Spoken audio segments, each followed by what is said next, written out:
Nah, jadi Bapak Ibu, eh,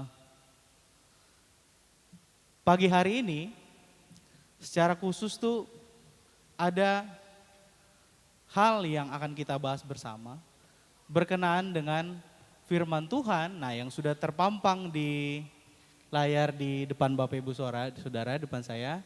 Nah, ini bukanlah dalam rangka anak remaja jualan ya. Jadi yang ada di depan ini adalah level-level pedas dari, kalau nggak salah itu dari mie gacoan. Sekarang tuh lagi hits tempat makan ini. Jadi sebagaimana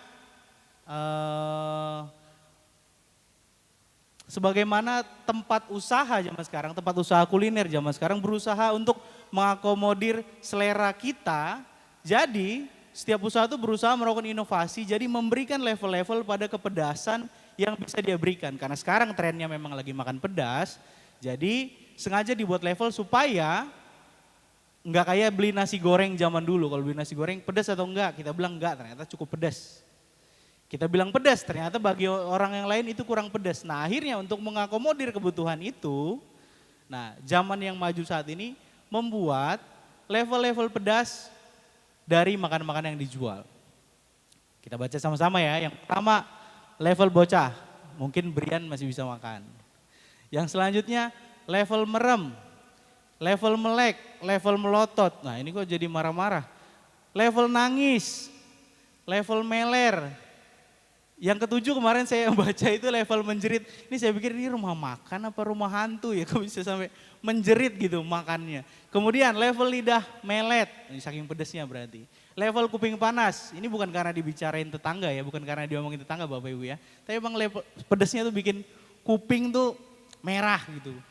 Dan yang terakhir level kelabakan. Kalau nggak kebayang gimana level kelabakan, bayangin aja sudah waktunya bayar hutang tapi belum ada uangnya. Jadi kelabakan gitu. Kurang lebih begitu. Nah, selain dari level pedas yang disediakan di restoran zaman sekarang, orang Kristen ini juga sebenarnya ada level-levelnya Bapak Ibu. Next. Nah, level orang Kristen itu cuma ada 3. Yang pertama, di bawah standar. Di bawah standar itu, bagaimana menjelaskan level orang Kristen di bawah standar? Orang Kristen di bawah standar itu yang harusnya nih ya, kita bahas dari standar dulu. Standarnya orang Kristen itu harus ke gereja, setuju? Setuju. Harus berdoa, setuju? Setuju. Harus melakukan pelayanan-pelayanan apapun yang menjadi keterbebanan kita, setuju. Nah, yang di bawah standar ini berarti ibadah.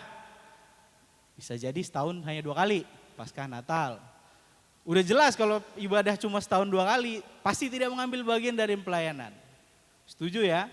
Nah, yang di bawah, orang Kristen yang di bawah standar ini, dalam level yang di bawah standar itu, adalah biasanya orang-orang Kristen yang kita lihat mukanya kalau ada acara-acara penting aja. Gitu. Kemudian level standar tadi udah dijelaskan, dan yang terakhir adalah level melebihi standar. Berarti dia melayani, dia berdoa, dia beribadah, tapi memberikan lebih daripada yang orang umum lakukan. Nah, pagi hari ini saya nggak akan tanya kita ada di level mana. Tapi yang mau saya ajak Bapak Ibu Saudara untuk merenungkan adalah dari 3 level orang Kristen yang ada ini, kita itu sudah sebenarnya masuk dalam kategori yang mana? Sudahkah kita masuk minimal dalam kategori yang standar? Atau kita sudah masuk dalam level yang melebihi standar? Nah, itu bagus. Jangan sampai yang ada di bawah standar. Selanjutnya. Nah, untuk itu Bapak Ibu, pada pagi hari ini renungan yang akan kita bahas bersama-sama, saya beri tema beriman melebihi standar. Sebagai seorang pengajar, saya senang kalau murid saya melakukan lebih daripada yang diminta. Contohnya disuruh latihan 1 lagu. Bukan hanya dilatih, tapi juga dia bisa melakukan improvisasi misalnya. Dia bisa mengembangkannya. Ada rasa puas tertentu sebagai seorang pengajar.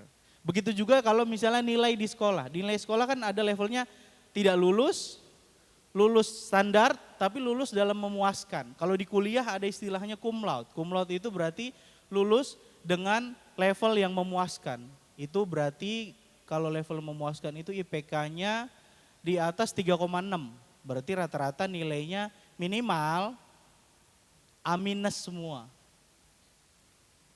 Jadi dalam banyak hal di hidup kita, sesuatu ketika dilakukan melebihi standar itu adalah sesuatu yang memuaskan orang yang menjadi penanggung jawab kita. Sebagai karyawan kalau bekerja melebihi standar, bekerja sangat bagus, kualitasnya terlihat, apakah tidak akan diganjar gaji naik, pangkatnya naik dan lain sebagainya kan gitu. Begitu juga dengan beriman Bapak Ibu. Dalam hal ini, sebagai orang beriman, sebagai orang percaya kita diminta untuk beriman melebihi standar. Maka pertanyaan selanjutnya, Stanis, gimana caranya? Bagaimana sih cara kita sebagai orang percaya masuk ke dalam level orang beriman yang melampaui standar tadi? Bagaimana sih kita sebagai orang percaya memiliki iman yang gak biasa-biasa aja? Apakah mungkin iman yang biasa-biasa aja bisa memindahkan gunung? Tidak, itu iman yang luar biasa yang bisa memindahkan gunung. Apakah mungkin iman yang dipupuk dengan hari ini ibadah, besok enggak, hari ini ibadah, besok enggak. Apakah itu akan melatih kita dalam punya kepercayaan penuh kepada Tuhan? Saya kira menurut saya enggak. Nah jadi bagaimana cara kerjanya supaya kita punya iman yang berkualitas lebih tadi itu? Nah mari kita buka Alkitab kita, next. Dalam Matius 5 ayat 38 sampai 42. Matius 5, Matius pasalnya yang kelima, ayat yang 38 sampai 42. Kalau sudah, saya ajak Bapak Ibu untuk bangkit berdiri. Kita akan membaca bersama-sama, saya akan membaca ayat yang genap. Bapak Ibu Saudara baca ayat yang ganjil, begitu seterusnya sampai kepada ayat yang ke-42. Kita mulai ya. Kamu telah mendengar firman, mata ganti mata dan gigi ganti gigi.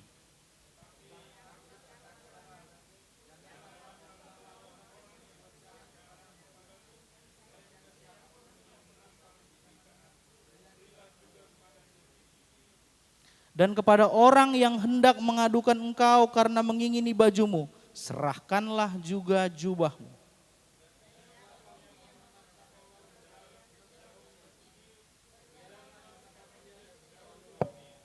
Berilah kepada orang yang meminta kepadamu dan janganlah menolak orang yang mau meminjam daripadamu. Silakan duduk, berbahagialah kita yang membaca, merenungkan, juga melakukan firman Tuhan dalam hidup kita. Nah Bapak Ibu, firman ini adalah rangkaian dari seri khotbah Yesus di bukit. Pada waktu itu ketika orang banyak berkumpul lalu Tuhan Yesus berinisiatif untuk berkhotbah lalu menyatakan perkataan-perkataan bahagia dari pasal kelima ini sampai kepada pasal yang kepada pasal yang ketujuh. Jadi ada sebuah rangkaian khotbah yang panjang yang Tuhan Yesus lakukan kepada orang-orang yang waktu itu mengiring dia saat itu. Nah, secara khusus bagian firman Tuhan yang akan kita bahas pagi hari ini adalah masuk dalam rangkaian khotbah, masuk dalam rangkaian khotbah untuk mengasihi musuh. Katakan sama-sama mengasihi musuh. Udah kayak Pak Gilbert saya sedikit. Nah gitu. Jadi adalah dalam rangkaian khotbah mengasihi musuh. Dalam banyak hal, Bapak Ibu, semua yang ditulis dalam Alkitab ini adalah hal yang secara manusia, kalau kita pikir-pikir, hanya orang yang luar biasa yang melakukan ini. Bahkan saya kok menduga gitu, ketika Tuhan Yesus mengatakan ini di hadapan orang-orang yang pada saat itu mendengarkan dia berkhotbah, kayaknya responnya nggak mungkin semuanya hanya ngangguk-ngangguk. Pasti ada respon bengong, ada respon kaget. Kenapa orang ini, kenapa guru ini, kenapa nabi ini berkata hal yang mustahil seperti ini. Pada saat itu yang menjadi budaya dalam bangsa Yahudi saat itu, bisa di slide selanjutnya. Yang menjadi budaya bagi bangsa Yahudi saat itu adalah ini. Kamu telah mendengar firman, mata ganti mata dan gigi ganti gigi. Bahwa ada sebuah kebiasaan di mana sesuatu yang kita terima, dalam hal ini sesuatu yang hal negatif ya, harus kita balas setimpal dengan yang kita terima itu tadi. Jadi kalau kamu pukul saya harus pukul. Bahkan diperjelas kalau di dalam yang diungkit Yesus dalam 5 ayat 38 dikatakan bahwa adalah mata ganti mata dan gigi ganti gigi. Jadi kalau saya buta, kamu harus buta. Gigi saya patah karena kamu tinju, kamu harus saya patahin giginya sampai tinju. Nah, sekedar pengetahuan untuk Bapak Ibu Saudara yang saya kasih pada pagi hari ini adalah hukum tertulis paling tua di dunia. Jauh lebih tua umurnya dari KUHP. KUHP kita itu kan dibuat katanya pada zaman Belanda. Hukum ini dibuat jauh sebelum itu. Ini jauh sebelum zaman Yesus, jauh. Mungkin pada masa-masa perjanjian lama. Hukum ini pertama kali diterapkan itu oleh orang-orang di sekitar Israel. Hukum ini intinya adalah kalau ia mematahkan tulang, maka tulangnya juga harus dipatahkan.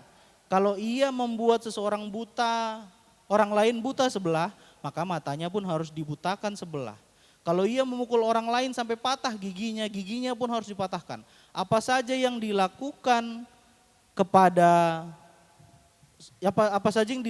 sehingga orang lain cacat juga harus dilakukan terhadap dia sebagai pembalasan.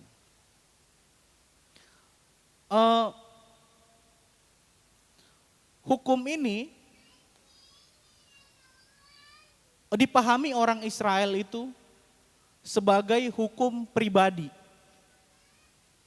Yang perlu saya jelaskan adalah kalau saya punya masalah misalnya sama Mas Wahyu bikin anak saya luka, maka anaknya harus saya lukakan.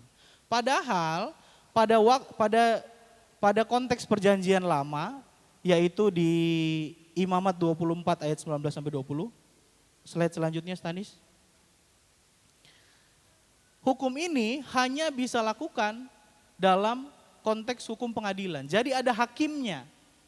Enggak boleh saya yang dilukai, saya harus melukai balik. Jadi hukum ini bukan hukum personal, tapi dibuat sama orang Israel, diajarkan oleh orang-orang Farisi bahwa hukum ini kamu bisa eksekusi sendiri. Saya kasih gambaran lebih sederhana. Sekarang kalau kita dirugikan orang, kita lapor ke polisi atau kita bisa pukul orangnya langsung.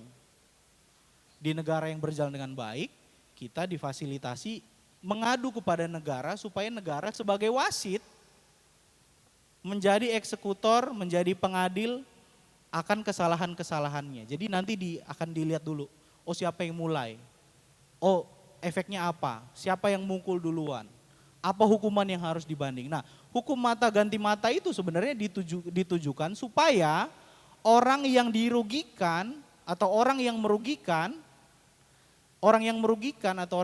itu tidak membayar lebih dari yang seharusnya.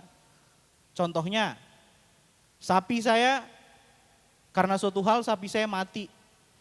Lalu ternyata saya harus menggantinya dengan 2 sapi. Nah, nggak boleh. Harus seekor sapi diganti seekor sapi. Kalau ibu-ibu yang ikut PD pasti tahu, Ibu Pur itu pernah cerita karena dia menabrak orang, dia harus ganti, karena saudaranya menabrak orang di Papua, dia harus bayar sekian miliar sebagai ganti rugi kepada si keluarga dan kepada adat. Itu adalah, bukan berarti saya tidak menghargai nyawa ya, tapi kadang kalau tidak mempertimbangkan kemampuan si orangnya juga kayaknya kayak kurang manusiawi gitu. Nah, dalam hal ini orang Yahudi mengenal hukum timbal baliknya. Imamat 24 ayat 19 sampai 20. Bisa dimunculkan Stanis? Imamat 24 ayat 19 sampai 20. Sudah?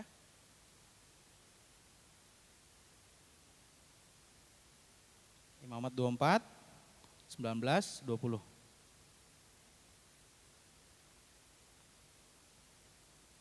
Nah, apabila seorang membuat orang sesamanya bercacat, maka seperti yang telah dilakukannya, begitulah harus dilakukan kepadanya. Selanjutnya, patah ganti patah, mata ganti mata, gigi ganti gigi, seperti dibuatnya orang lain bercacat, begitulah harus dibuat kepadanya. Nah, tujuan hukum ini Bapak Ibu, bukan pada dasarnya menunjukkan bahwa Tuhan Allah kita di perjanjian lama ini adalah Allah yang barbar, bukan. Tujuan hukum ini pada dasarnya adalah membuat efek jera bagi pelakunya, yang pertama. Dan tujuan hukum yang berikutnya adalah mengantisipasi orang lain berniat jahat. Jadi karena hukum ini udah ada, orang tuh tahu kalau dia melukai orang lain apa hukumnya. Jadi membuat niatnya jadi surut. Dan kemudian hukuman ini secara tidak langsung itu adalah menampung keinginan manusia untuk membalas secara setimpal. Menampung keinginan orang untuk membalas secara setimpal. Tapi jangan lupa bahwa dalam konteks mata ganti mata ini ada hakimnya, ada jurinya, ada wasitnya. Orang Yahudi zaman ini main hakim sendiri pakai hukum timbal balik ini. Menjadi pembenaran untuk balas dendamnya. Nah, padahal tujuan dari hukum ini adalah supaya tidak terjadi balas dendam, bukan memfasilitasi balas dendam. Mata ganti mata itu tidak diterapkan oleh orang Yahudi dengan tujuan menampung rasa balas dendam, bukan. Tapi justru untuk membuat orang tidak balas dendam pribadi. Karena mereka punya hakim, punya imam, punya Tuhan yang berhak melakukan itu. Next. Ayat ke-39 bagian A. Nah, pada bagian ini Bapak Ibu, saya akan mengajak kita semua untuk membedah satu persatu ayat ini sampai kepada ayat yang terakhir. Dikatakan dalam 39 bagian A, tetapi aku berkata kepadamu, janganlah kamu melawan orang yang berbuat jahat kepadamu. Nah, ini adalah koridor dari hukum itu. Prinsip dari hukum itu, dasar dari hukum itu adalah bagian ini.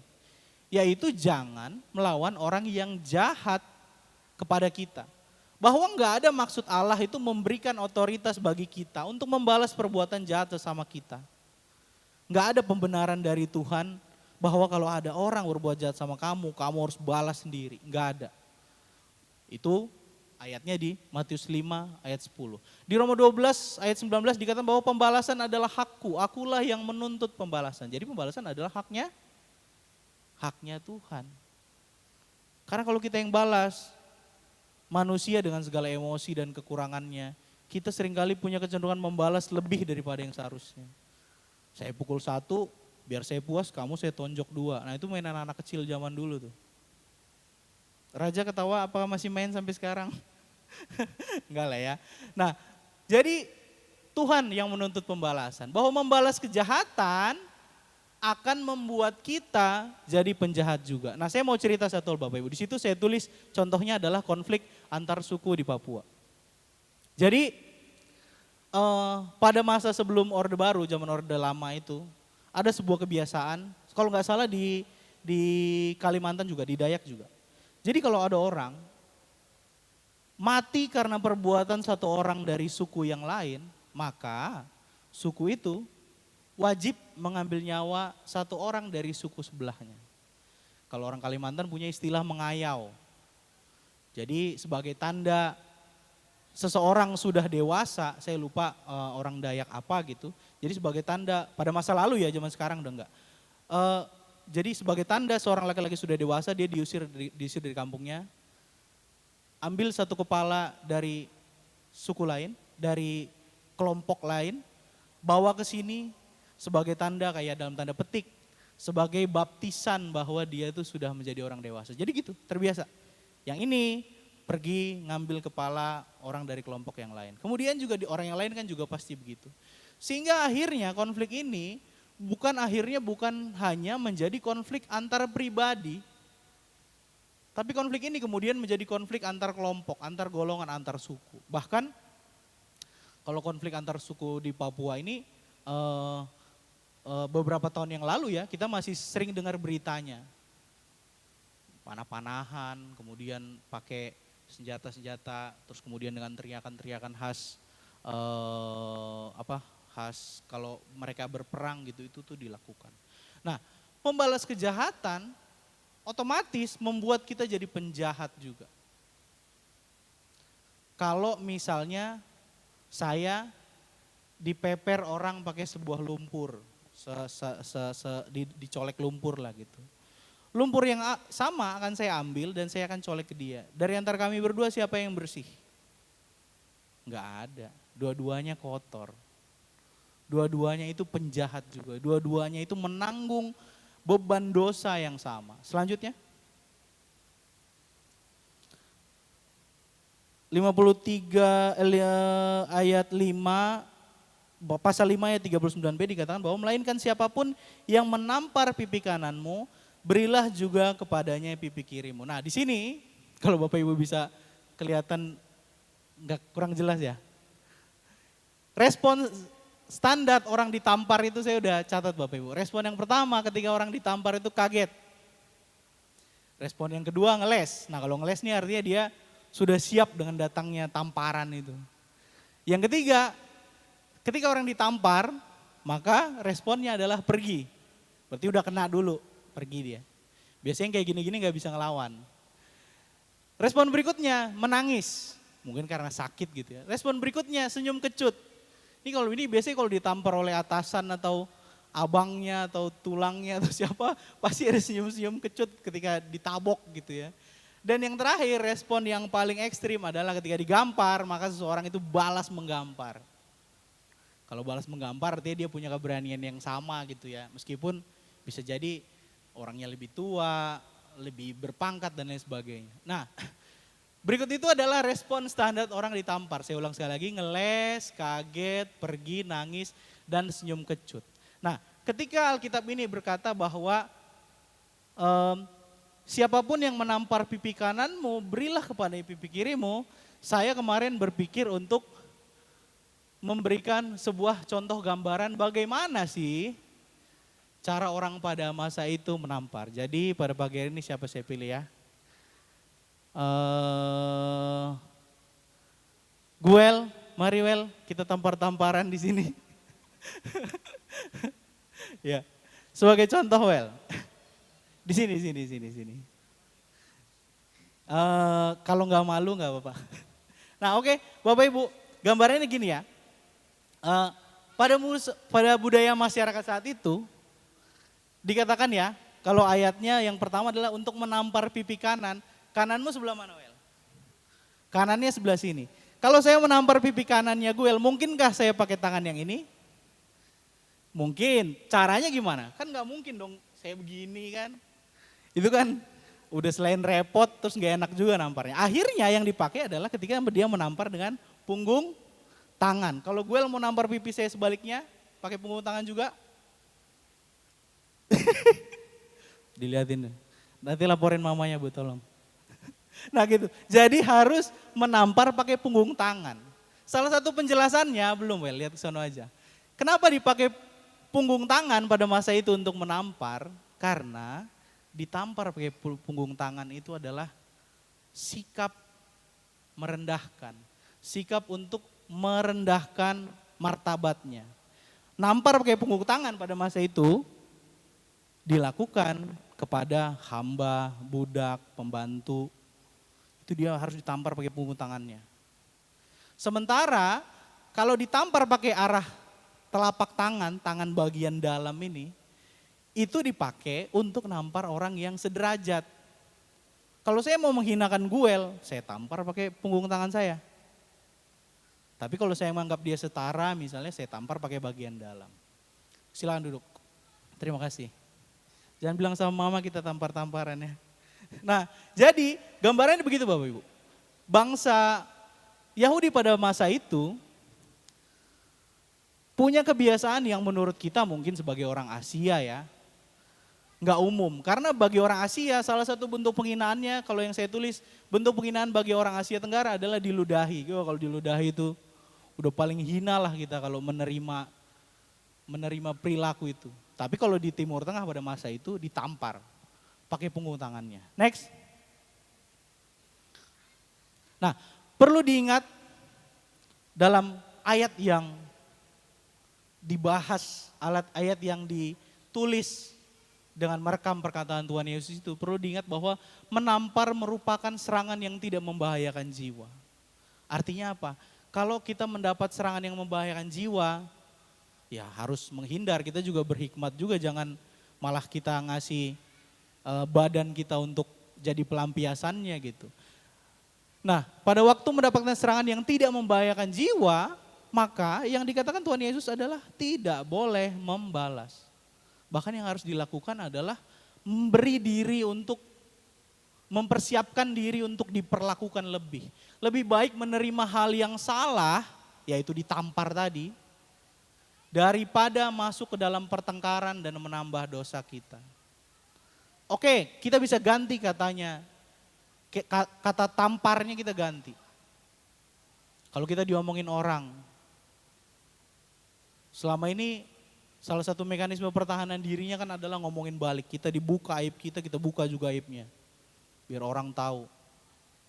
Kita diledek soal misalnya, oh motormu jelek, kita ledek lagi, oh pancimu bolong.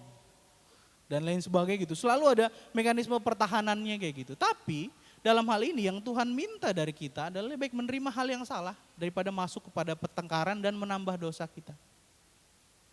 Yesus mengajar kita untuk sabar dalam menghadapi tindakan yang menyakitkan dari orang lain. Apa aja sih tindakan menyakitkan dari orang lain? Banyak. Digosipin, difitnah, dirugikan. Termasuk kayak dirugikan kayak, ini depan rumah saya kok orang ini parkir, saya juga gak bisa buka pintu. Banyak hal-hal yang dipakai itu untuk merugikan kita. Nah untuk itu, yang diminta Tuhan untuk memperlengkapi kita adalah sabar menghadapi tindakan yang menyakitkan itu. Apakah hal itu hal yang mustahil? Saya kira tidak. Selanjutnya, 5 ayat 40. Dan kepada orang yang hendak mengadukan engkau karena mengingini bajumu, serahkanlah juga jubahmu. Di bawah itu Bapak Ibu, ada 8 model pakaian yang biasa dipakai orang pada zaman itu. Ada 8 jenis. Umumnya kalau kita perhatikan dengan seksama ya, ada 2 unsur utama, yaitu pakaian bagian dalam dan pakaian bagian luar. Ada juga yang misalnya pakaian bagian dalamnya model kayak baju setelah berenang itu, ada juga yang modelnya kayak jubah, rompi, atau yang mungkin terusan panjang sampai ke bawah. Pada masa itu stylenya memang begitu. Nah dikatakan pada ayat ini adalah, kepada orang yang hendak mengadukan engkau karena mengingini bajumu, serahkan juga jubahmu. Baju itu berbicara soal apa yang ada di bagian dalam. Yang bagian yang ada di dalamnya tuh. Sedangkan jubah itu berbicara tentang apa yang ada di bagian luar. Nah Bapak Ibu zaman waktu itu, pada zaman bangsa Yahudi masa itu, punya kebiasaan menarik kalau minjem uang. Kalau minjem uang, seseorang yang tidak mampu pasti ya, meminjam kepada yang mampu, akan meninggalkan baju dalamnya. Baju dalam nih jangan dibayangkan pakaian dalam zaman sekarang ya, tapi baju, bener-bener baju gitu. Dia akan ninggalin pakaiannya sebagai jaminan dari hutang itu. Bajunya ditinggal, pemilik uang itu yang minjemin akan memegang bajunya, dan dia boleh menyimpan baju bagian luar. Dan kan nggak mungkin dia pulang dengan tidak pakai baju kan. Ntar orang pikir bukan habis minjem duit kan gitu. Nah kebiasaan itu membuat, kenapa kebiasaan itu dilakukan? Karena orang pada masa itu berpikir bahwa tidak mungkin baju bagian luarnya diambil. Baju bagian luar itu adalah simbol dari kain terakhir yang menutup dan melindungi orang itu. Baju itu satu-satunya milik dia saat itu karena yang lain sudah dijaminkan. Nah maksud dari mengadukan pada ayat yang 40, kan ada kata mengadukan tuh di awal ayat.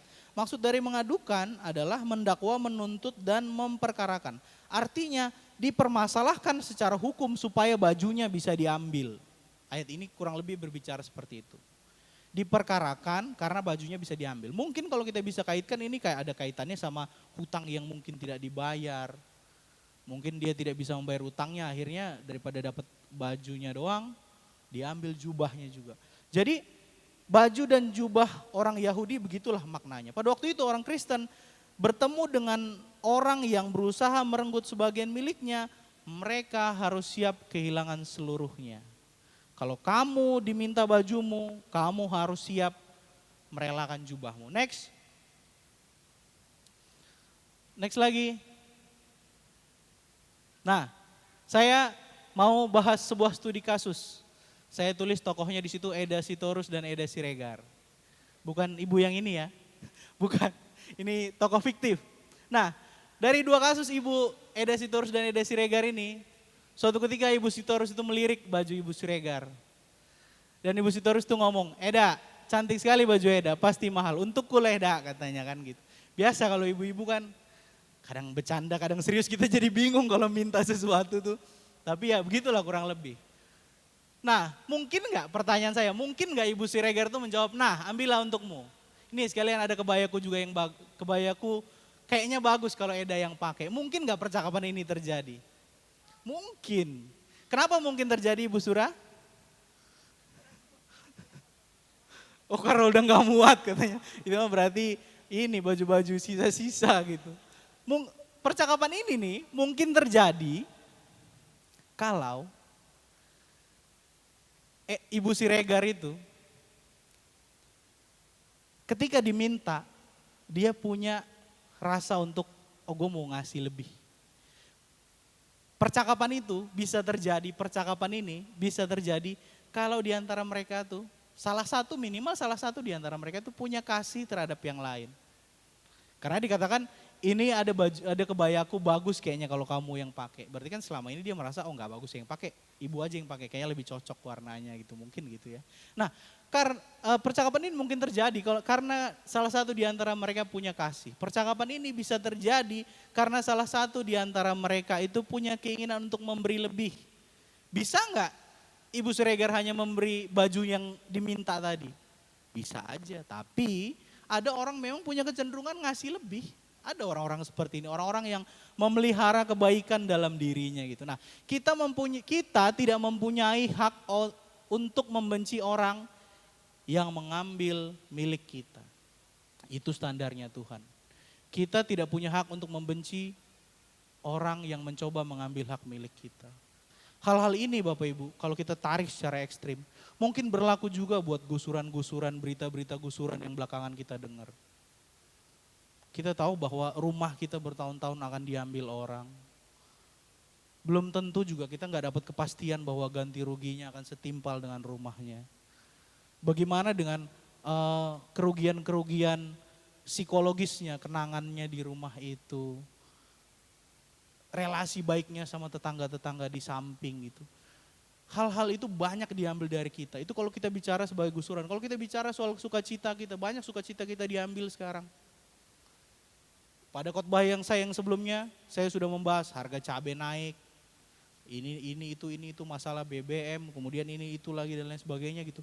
Banyak masalah-masalah yang mengambil sukacita kita, tapi standarnya Tuhan Bapak Ibu adalah berkata bahwa kita tidak punya hak untuk membenci orang yang mencoba mengambil itu semua. Biarkan Tuhan yang bekerja dari masalah-masalah ini. Selanjutnya, ayat yang ke-41, dan siapapun yang memaksa engkau berjalan sejauh 1 mil, berjalanlah bersama dia sejauh 2 mil. Nah, konteksnya adalah Bapak Ibu, waktu itu bangsa Yahudi ini, orang-orang sebangsa dengan Yesus itu dijajah oleh bangsa Roma. Nah, bangsa Roma punya peraturan bahwa dia bisa memaksa bangsa jajahannya untuk melakukan apapun yang menjadi kepentingan mereka, untuk mengerjakan apapun yang jadi kepentingan mereka. Bayangkan ketika bangsa Indonesia dijajah oleh Jepang dan Belanda, apakah orang-orang itu rela disuruh kerja paksa? Apakah orang-orang itu rela untuk melakukan romusa, tanam paksa dan sebagainya? Tidak. Tapi itulah hak bangsa penjajah saat itu. Kalau contoh dalam Alkitab saya ambil adalah Simon dari Kirene. Simon itu datang ke kota untuk nonton penyalipan Yesus, tiba-tiba disuruh bawa salibnya. Itu saya yakin Simon tuh gotong salibnya itu pasti ada bawa semacam kayak tas isinya baju kotor dan lain sebagainya mungkin ya, kita nggak tahu. Nah, jadi ada kewajiban untuk dari bangsa penjajah itu memaksa mereka mengerjakan kepentingan mereka. Tapi memaksanya tadi ada standarnya. Jadi kalau misalnya peraturan disepakati orang Roma hanya boleh menyuruh orang Yahudi untuk membawa barang sejauh 1 mil. Lebih dari itu nggak bisa dipaksa. Jadi ada peraturan yang disepakati bahwa nggak semua bisa kamu bawa terus sampai sebulan kemudian dan lain sebagainya, enggak. Nah itu juga yang terjadi. Nah yang dimaksud, yang mau disasar dari nats ayat ini, yang menjadi pesan dari nats ayat ini adalah melampaui standar. Yesus meminta kita untuk melakukan lebih dari apa yang jadi kewajiban kita. Ketika orang Yahudi tadi dipaksa untuk berjalan sejauh 1 mil, Yesus minta apa? Berjalan sejauh 2 mil. Artinya 1 mil boleh dia melakukan itu dengan rasa terpaksa. 1 milnya lagi kan harus dengan kerelaan. Maka melampaui standar, meminta melakukan apa yang lebih dari kewajiban kita. Selanjutnya, nah kalau kita tarik dalam refleksi terhadap dunia pelayanan, maka kita akan tiba pada kesepakatan bahwa orang yang tidak ikhlas tidak mungkin bekerja secara totalitas. Niatnya aja nggak ada di situ. Keinginan untuk nolong aja nggak ada di situ. Bagaimana mungkin dia total? Bagaimana mungkin orang yang bekerja secara menggerutu, bagaimana mungkin orang yang bekerja secara ogah-ogahan bisa memberikan yang terbaik. Nah maka kalau kita tarik ke dunia pelayanan, adakah perasaan kita dipaksa ketika kita melayani? Karena kan selama ini mekanismenya di gereja kita tahu-tahu dijadwal, tahu-tahu ditugasin melakukan ini, tahu-tahu nanti tiba-tiba ada kerjaan tambahan. Adakah perasaan itu? Adakah perasaan dipaksa ketika kita melayani? Sudahkah kita melayani dengan memberikan yang terbaik? Karena pada dasarnya pelayanan itu tidak berbicara soal siapa menolong siapa, tapi siapa membantu siapa. Tapi siapa membantu apa? Ketika pelayanan apakah siapa yang diuntungkan? Kalau Bapak Ibu misalnya diminta tugas jadi singer, jadi WL. Yang diuntungkan siapa sih? Enggak ada. Itu bentuk penyembahan kita sama Tuhan. Itu adalah mengaktualisasikan apa yang kita bisa supaya itu bisa melayani orang. Apakah teman-teman ini bermain musik supaya membantu Bapak Ibu, mempermudah Bapak Ibu masuk ke dalam hadirat Tuhan lewat musik-musiknya. Semua bidang pelayanan kita begitu. Jadi harusnya tidak ada perasaan dipaksa itu. Maka untuk itu Tuhan meminta kita memberikan yang terbaik. Kalau kita diminta hanya sebagai seorang WL gitu misalnya contohnya. Maka dengan kita bukan hanya melakukan tugas kita, tapi hanya menjadi WL yang baik. Ketika kita diminta untuk melayani sebagai misalnya pembawa perjamuan kudus. Kita tidak hanya melakukannya selesai seudah, tapi melakukan dengan terbaik. Kita persiapkan hati kita persiapkan pikiran kita persiapkan diri kita. Selanjutnya, di ayat yang terakhir dikatakan bahwa berilah kepada orang yang meminta kepadamu dan janganlah menolak orang yang mau meminjam daripadamu. Nah, ada hal yang harus kita sepakati bersama di sini. Kata meminta pada ayat di atas merujuk kepada orang yang meminta bantuan, tetapi sama sekali tidak akan dapat membalas kebaikan kepada si pemberi bantuan. Jadi meminta di situ artinya ada orang minta, tapi sudah pasti dia nggak akan bisa membalas kebaikan kita. Sedangkan kata meminjam merujuk kepada orang yang meminjam sesuatu, uang, harta benda, dengan resiko tidak bisa dikembalikan karena dia nggak mampu. Di Amsal 3 ayat 27-28 dikatakan bahwa jangan menahan kebaikan daripada orang-orang yang berhak menerimanya. Nah, garis bawahi berhak menerimanya. Bahwa kebaikan kita itu ada orang yang berhak menerimanya. Ada orang-orang yang memang melakukan itu minjem karena benar-benar gak mampu. Ada orang yang minta tolong karena benar-benar dia gak bisa. Ada orang-orang yang begitu. Padahal engkau mampu melakukannya, jangan engkau berkata kepada sesamu, pergilah dan kembalilah besok akan kuberi, kata Amsal. Sedangkan yang diminta itu ada padamu. Kalau ada berarti harus dikasih. Perintah Tuhan itu tujuannya adalah supaya kita itu bisa saling memberi, saling menolong. Tidak boleh dihalangi karena rasa cinta yang berlebihan terhadap harta benda kita. Jangan sampai kita nggak menolong karena kita mau menahan apa yang lebih daripada kita. Kalau kita nggak bisa menolong karena kita juga nggak punya, ya apa mau dibilang, itulah keadaannya kan. Tapi kalau kita bisa menolong karena kita punya, tapi kita menahannya karena saya nggak mau apa yang ada dalam diri saya berkurang, tenaga saya, uang saya, bantuan saya berkurang, itu yang Tuhan nggak mau. Selanjutnya, no. Maka pada akhirnya kita diminta untuk bertanggung jawab. Salah satu bentuk tanggung jawab kita terhadap berkat Tuhan adalah memberi dengan tanggung jawab. Artinya apa? Jangan sampai apa yang kita beri diterima oleh orang yang tidak pas. Dalam hal ini mungkin yang mau dikatakan adalah jangan kasih bantuan kepada orang yang malas. Dia bisa mengurusi dirinya sendiri tapi dia tidak melakukan itu.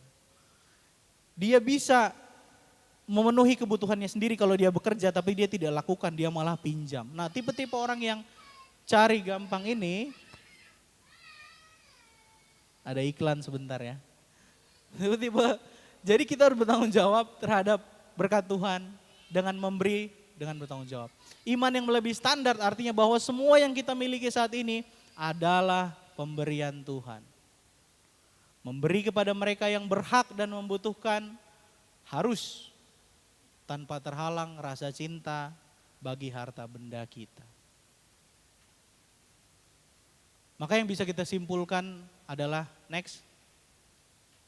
Maka kesimpulan dari perenungan singkat pada pagi hari ini adalah agar memiliki iman yang melampaui standar ada 4 hal yang Tuhan mau. Agar memiliki iman yang melampaui standar ada 4 hal yang Tuhan mau kita harus lakukan. Yang pertama, kita harus mengampuni. Jangan membalas kejahatan dan kejahatan. Ini harus. Ini standarnya. Yang kedua, kita harus merendahkan diri. Karena bersabar lebih mulia daripada berdosa ketika kita menghadapi hal yang menyakitkan, hal yang merugikan kita. Tuhan minta kita untuk merendahkan diri supaya kita tidak berdosa. Pada poin yang ketiga dikatakan bahwa kerelaan untuk mengerjakan lebih dari apa yang jadi tanggung jawab kita. Apapun tanggung jawab kita saat ini, tanggung jawab pelayanan, pekerjaan, tanggung jawab sebagai orang tua, tanggung jawab sebagai anak, tanggung jawab dalam apapun yang kita punya saat ini. Kerjakan lebih daripada yang seharusnya. Kalau ibumu berharap kamu sebagai anak di rumah, tugasnya adalah nyapu. Lakukan lebih dengan ngepel juga. Lakukan lebih dengan cuci piring juga. Lakukan lebih dengan mengerjakan semua yang bukan tanggung jawabmu memang, tapi karena kamu yakin dengan firman Tuhan, kamu mengerjakannya dengan sukacita. Dan yang terakhir, memberi kepada mereka yang berhak dan membutuhkan tanpa terhalang oleh rasa cinta terhadap harta benda kita. Jangan sampai karena cinta terhadap harta benda kita menghalangi kita menolong orang lain. Harusnya kita pakai tenaga kita, harta benda kita untuk mempermudah, memperbanyak kita menolong orang lain. Maka penutupnya adalah, next. Maka untuk menutup khotbah ini, yang harus kita pahami adalah standar keadilan yang dimiliki oleh Tuhan lebih tinggi dari yang diterapkan di dunia. Kita tahu hal-hal itu sulit, tapi kita cuma diminta untuk menaatinya, melakukannya. Tidak membalas kejahatan dengan kejahatan adalah tanda kita taat penuh untuk mengikut Tuhan Yesus dengan sungguh-sungguh. Karena kita mau ikut caranya, kita mau ikut firman-Nya, bukan cara kita. Maka disinilah keakuan kita dibuang. disinilah ego kita harus kita singkirkan dengan mengutamakan firman Tuhan. Dan yang terakhir, orang percaya harus belajar untuk melupakan kesalahan-kesalahan yang dilakukan terhadap mereka. Bahwa pada waktu mereka dilukai, mereka tidak boleh meledak dalam kebencian atau keinginan jahat atau keinginan untuk melukai. Tetapi bahwa makin keras kepalaan dan kemarahan dari orang-orang jahat bangkit dan berkobar, makin kita harus bersabar. Dan yang terakhir, yang terbesar dari semuanya adalah kita harus meminta bimbingan Roh Kudus untuk memberikan kita hikmat dan kekuatan supaya kita dimampukan melawan hal-hal ini. Inilah standar kerajaan surga Bapak Ibu. Bukan karena saya ngomong, bukan karena bisa-bisaan saya bilang hal ini. Ini yang memang Tuhan minta. Kalau Tuhan minta kita harus jadi 100, jadilah 100. Kalau Tuhan minta kita harus melakukan semua firman-Nya secara total, memang itu pilihan kita. Itu tanggung jawab kita sebagai umat-Nya. Kita sudah dipilih untuk melakukan semua hal ini. Kita semua yakin bahwa sejak dalam kandungan kita dipilih untuk melakukan apa yang jadi firman Tuhan. Maka jalanilah kodrat kita itu, jalanilah takdir kita itu sebagai umat Tuhan. Jangan lupa bahwa di ujung sana nanti dalam perjalanannya Tuhan akan menghibur kita lewat sukacita-sukacita, lewat berkat-berkat. Tuhan akan menghibur kita lewat pengalaman-pengalaman yang rohani maupun yang jasmani yang luar biasa dari semua ini. Maka untuk itu minta bimbingan Roh Kudus supaya kita dimampukan untuk melakukan hal ini semua. Mari saya ajak Bapak Ibu untuk bersatu teduh, saya undang pemain musik untuk ke depan. Mari kita merenungkan bagian apapun yang menjadi rema yang Tuhan berikan bagi hati kita. Mari kita merenungkan bagian apapun, poin apapun yang Tuhan taruh dalam hati kita untuk kita lakukan. Mari kita pikirkan semua bagian yang Tuhan pakai untuk menyentil perasaan kita, untuk menyentil karakter dan kebiasaan dan hati kita. Dengan tujuan supaya kita menjadi pribadi yang lebih baik. Mari kita angkat pujian Kasih Pasti Lemah Lembut. Kasih pasti lemah lembut, kasih pasti memaafkan, kasih pasti murah hati, kasih-Mu Tuhan.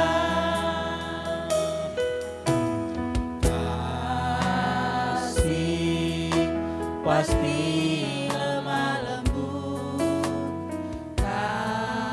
kasih pasti memaafkan, kasih pasti murah hati, kasih-Mu Tuhan. Ajarilah kami, ajarilah kami ini saling mengasihi, ajarilah kami ini saling mengampuni, ajarilah kami ini kasih-Mu ya Tuhan, kasih-Mu sungguh tiada batas. ajari kami Tuhan, ajarilah kami ini saling mengasihi, ajarilah kami ini saling mengampuni, ajarilah kami ini kasih-Mu ya Tuhan, kasih-Mu sungguh tiada batasnya.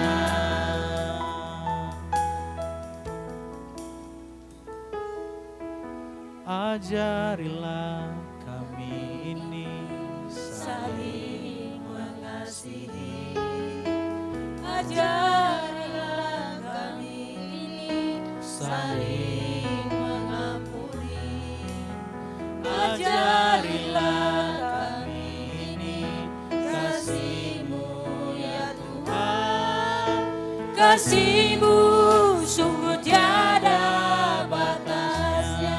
Kasih-Mu tiada batasnya. Kasih